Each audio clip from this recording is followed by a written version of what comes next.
Welcome to the Empowered Catholic Podcast with Karen and Curtis Herbert, where we combine the best of theology, science, and coaching to inspire your empowerment. It's our mission to help you release the inner obstacles that are holding you back from embracing true Christian freedom, so the power of the Holy Spirit can manifest in you. So if you believe that God has more for you, if you want to believe that God has more for you, listen on, my friend.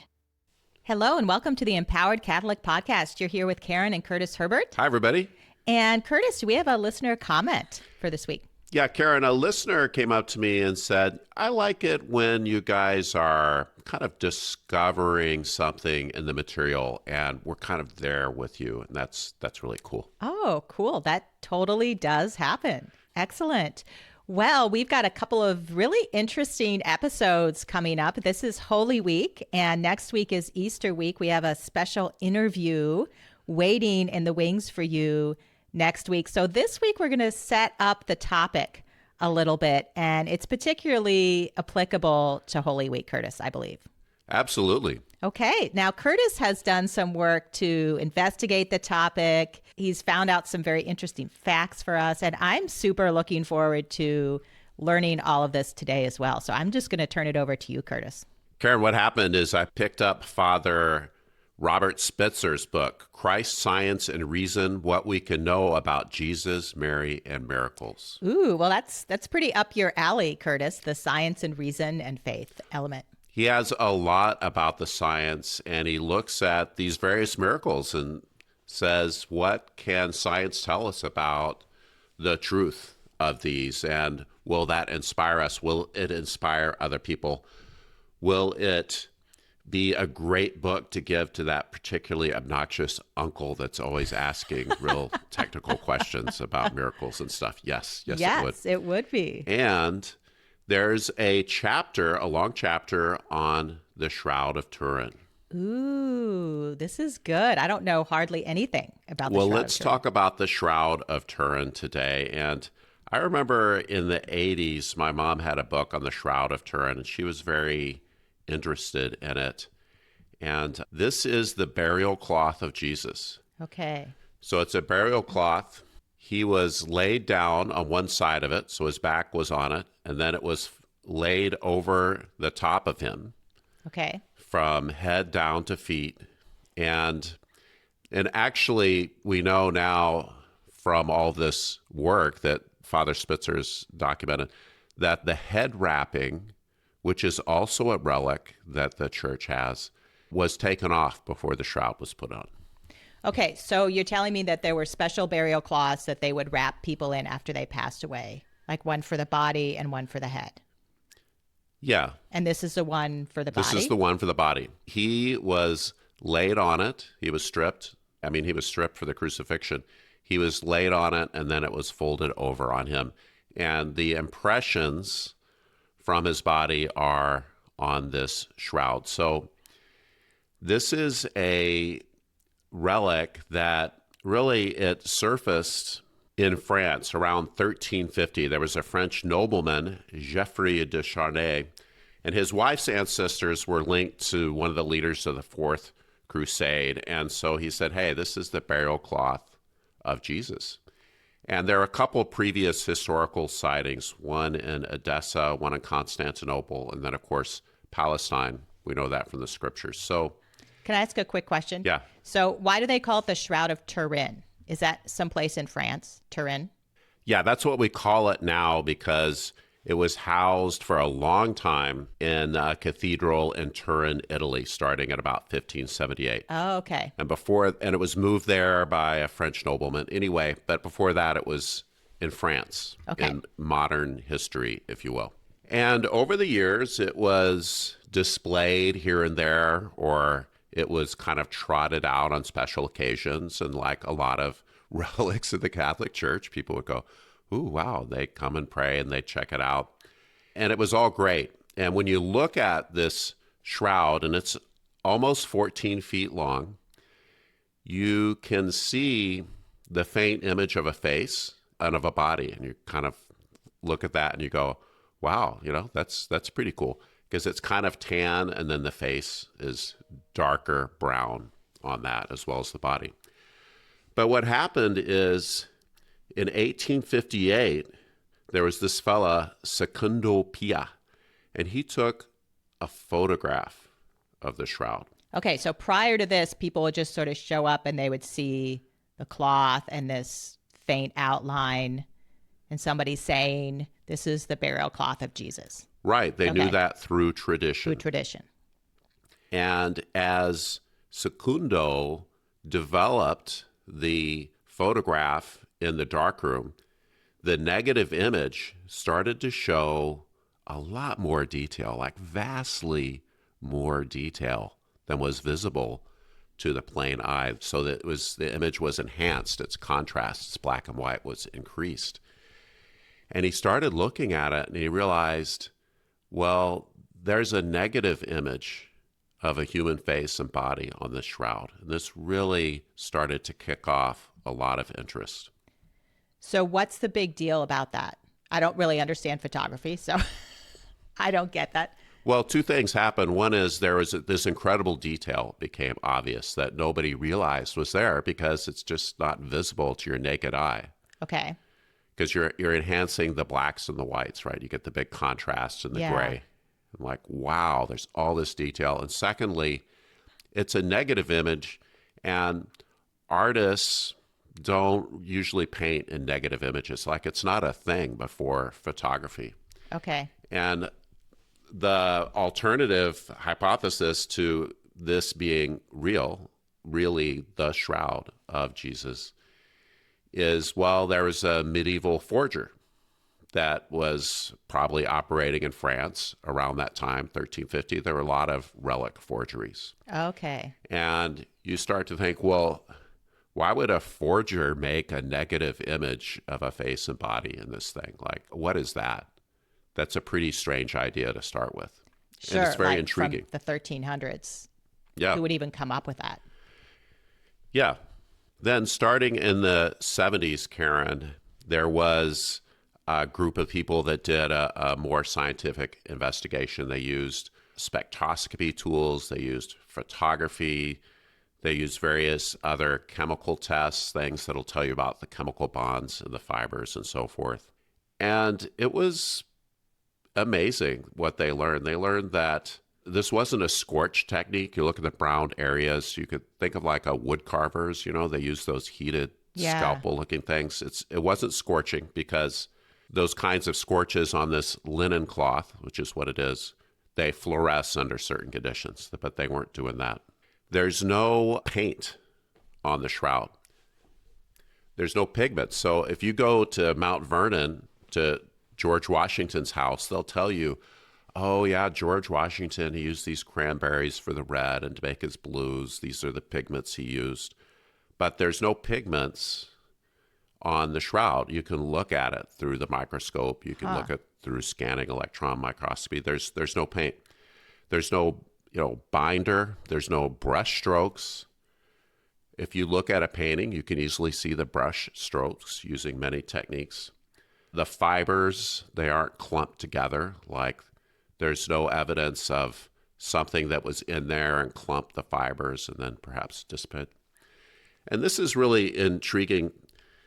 The cloth isn't stiff where the image is. So when you fold the image, you can see these ancient fold marks, because they would fold up this long thing and stick it in a trunk. Yeah. The image doesn't crack. Oh. It's continuous across all the creases. So mostly are they trying to figure out, what is this? And did someone create it at some point in time? Or is it really the burial What cloth? is it? And is it a fake? Is it apparently the actual burial shroud of Jesus Christ? And they can also tell that whatever the image is, liquids weren't used to make it, because they can visualize the linen thread and they can see that, for instance, there's no stain that sort of spreads itself across the threads. Now, this next part is very curious. The shroud, it's woven linen thread. And the way they would make that is you take a flax plant and you'd stick it in water for like too long. And then the Yeah. little flax fibers would start to separate themselves out.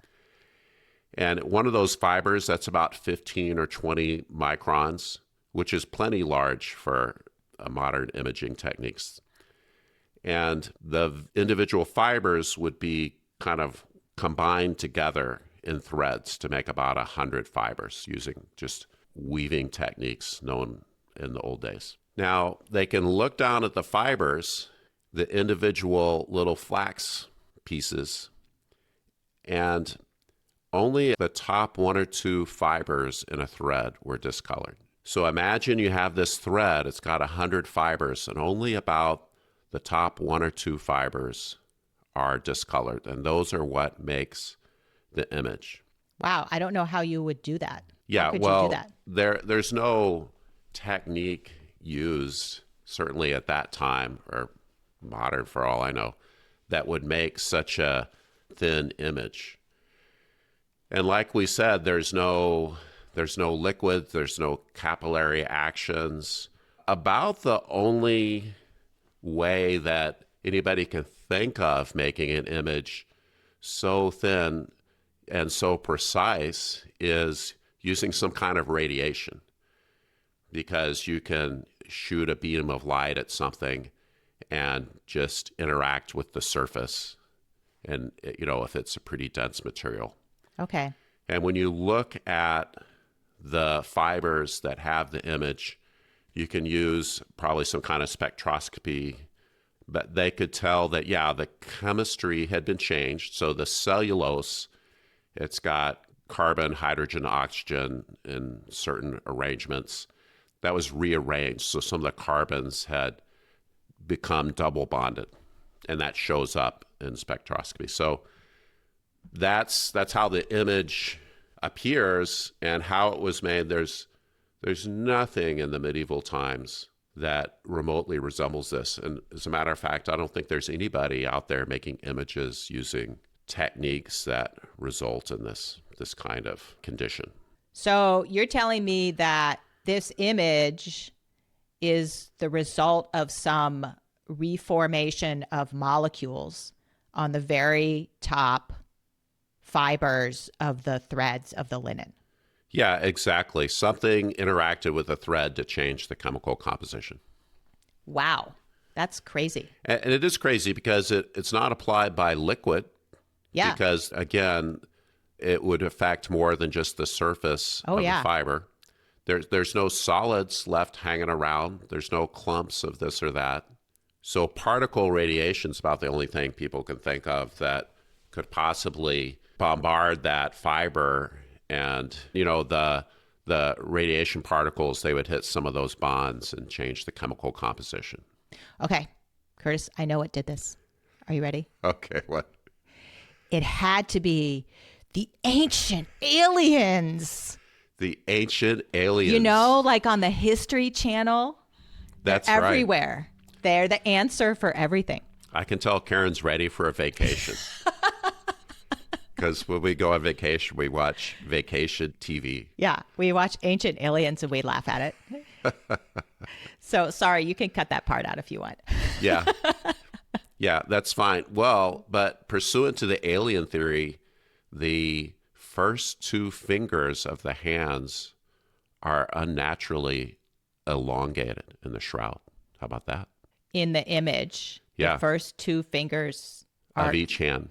Of each hand are elongated. Are elongated. Wow, like from, say, hanging on a cross? Ooh, yes.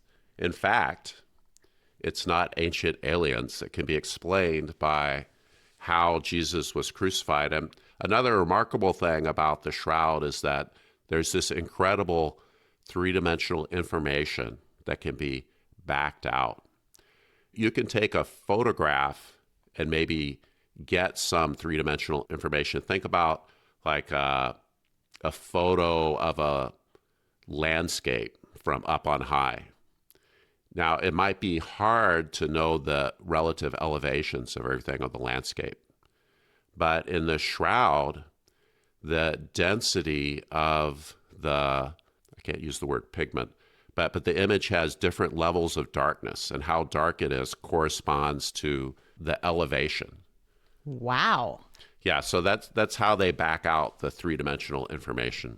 So they actually had a gizmo in the 70s they were using that all it would do is directly convert image density into vertical relief.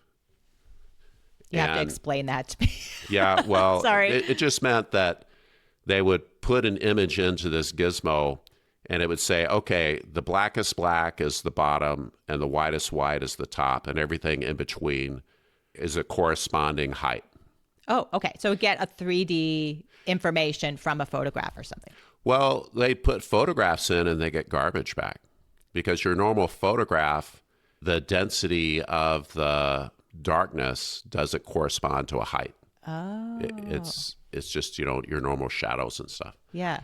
So a normal photograph into this gizmo would give garbage, but when they put the shroud in, they could get a three-dimensional map. Wow. And then there's other ways of getting the three-dimensional information back out. So that was just one technique that they were using in the 70s, the VP8 image analyzer. Okay, so you were reading this book, Curtis. If I read this book by Father Spitzer, would I understand it, or is it super technical? It's not super technical. There's a lot of technical information in there, but he's really good. He likes to make these lists and summarize the facts. He's very organized in that fashion. So really, we're just going to touch on the surface of some of the more interesting things. Like we're not even going to talk about the blood stains and other remarkable things about the shroud. Now, here's something that's I think is interesting, and this gets back to the elongated finger. So a man, Frederick Zugibe, looked at the images and he could see that the entry womb on the hands was angled. And so the nails were in the hand, yet they were angled down to go through a thick part of the wrist. And you could tell that based on the exit wounds. Wow. And this is really interesting because the medieval paintings, as you know, show crucifixions through the palms. Mm-hmm. Like you go straight in through the palm and out the back of the hand. And that's been criticized because really the weight of the hand or the strength of the hand isn't enough to support the weight of the body. They would tear out. And so you hear, well, they should show crucifixion through the wrists. But the Gospels talk about the wounds in his hands. Well, what the shroud shows is that the entry wound is in what we would call the hand, and the exit wound is in the back of the wrist area, right through this dense part of the hand. Holy cow. Yeah, and as you read the descriptions of all the wounds and everything, you really start to enter into the passion. It is quite remarkable.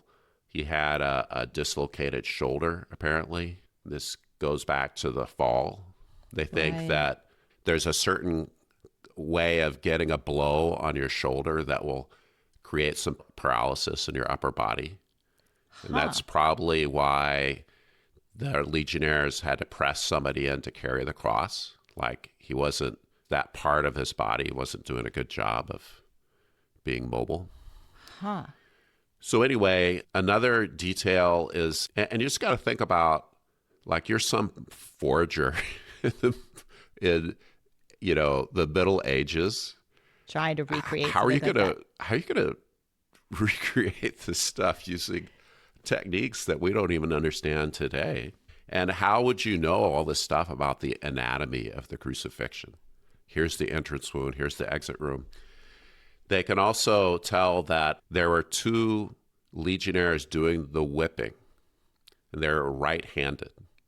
Really? Yeah, so one on either side of him, and you can tell from the angle of the lashes that are reproduced in the back. So the lower ones, they're kind of angled down, and so you can see how right-handed whip wielders Oh. would strike at certain angles as Okay. they lean into it. And you can see, incidentally, there's 3 thongs on the Roman whips. Did you know that? No. No. So each whip had 3 thongs, and there were 117 wounds from the whips. So that's 3 times 39. So they gave him, and the Romans were not into Jewish law, right? But they gave him 40 lashes minus 1. Huh. And you can see that in his back. Remember how Wow. Paul talks about getting the 40 lashes minus 1? That's a kind of a Jewish, almost reconciliation practice to give a ritual Really? punishment. And then once you undergo that, you're back part of the crowd. So anyway, I did not know that. yeah. So now at the end of each thong were these, and the whip is called a flagrum or flagrum perhaps. And they have these metal pieces on them. They're kind of dumbbell shaped. And so they make a kind of a deeper cut right where they land. Right. And you can see those. And guess what? The wounds on the back of the man of the shroud match the dumbbell shaped metal pieces at the end of a Roman flagrum. Wow. This is a very well-informed Wow. forgery team. Karen, I'm kind of going on. And again, I'm really not touching all of this. There were some disputes about the age of the shroud. And in the 80s, there's some carbon dating of certain fibers of the shroud. And that team said, no, we're going to date this thing to the Middle Ages. It's a forgery. Yet, after some lawsuits to uncover the base information, the raw data, there's doubt that the data is statistically valid. Okay. And more critically, it became evident that the sample that they were using had a waxy substance on it. And we know that historically there were certain repairs made to the shroud.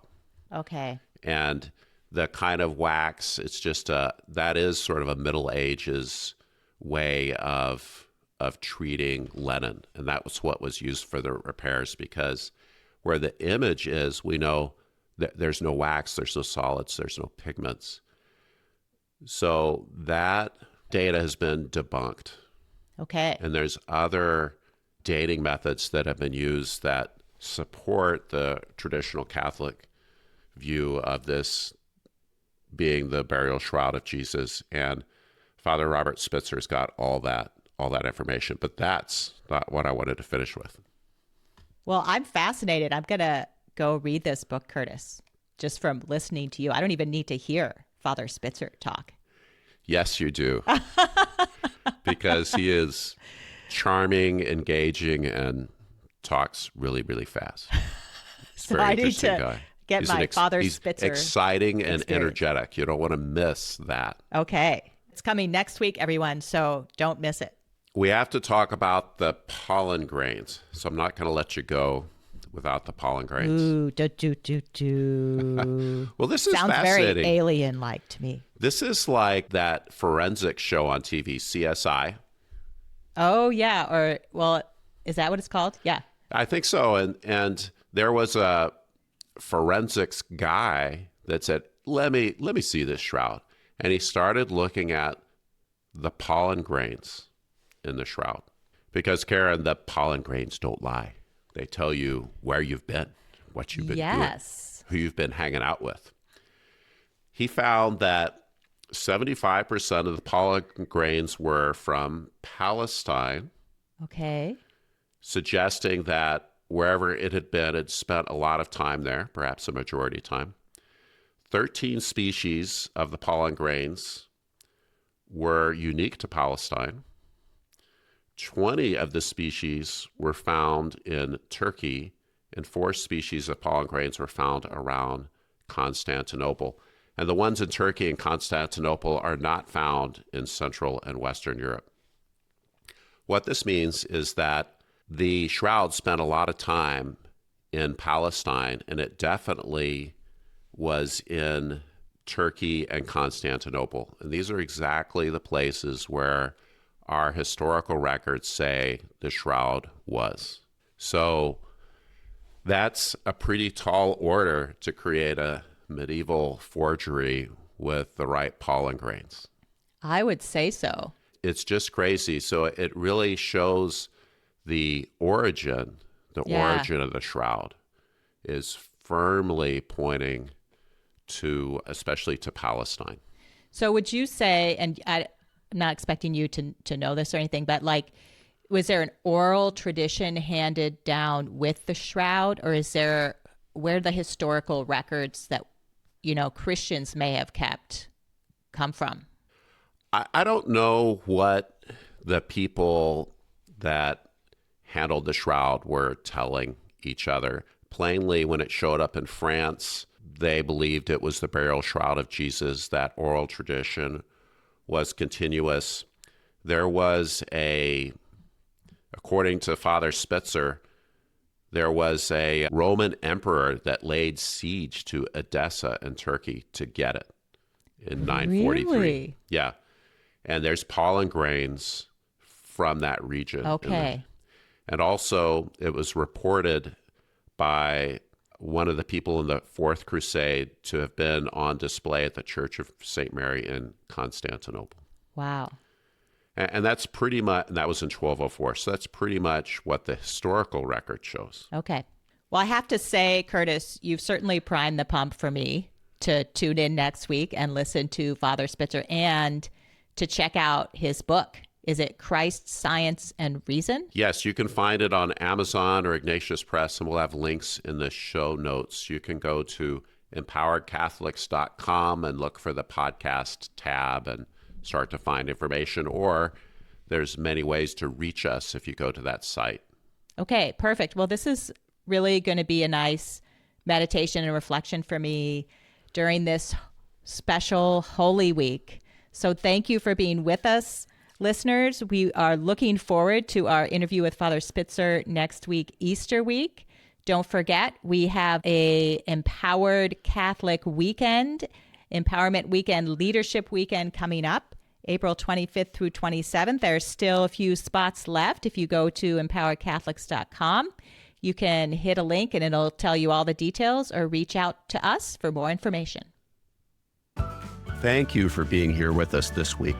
Visit our website at empoweredcatholics.com to learn more about us.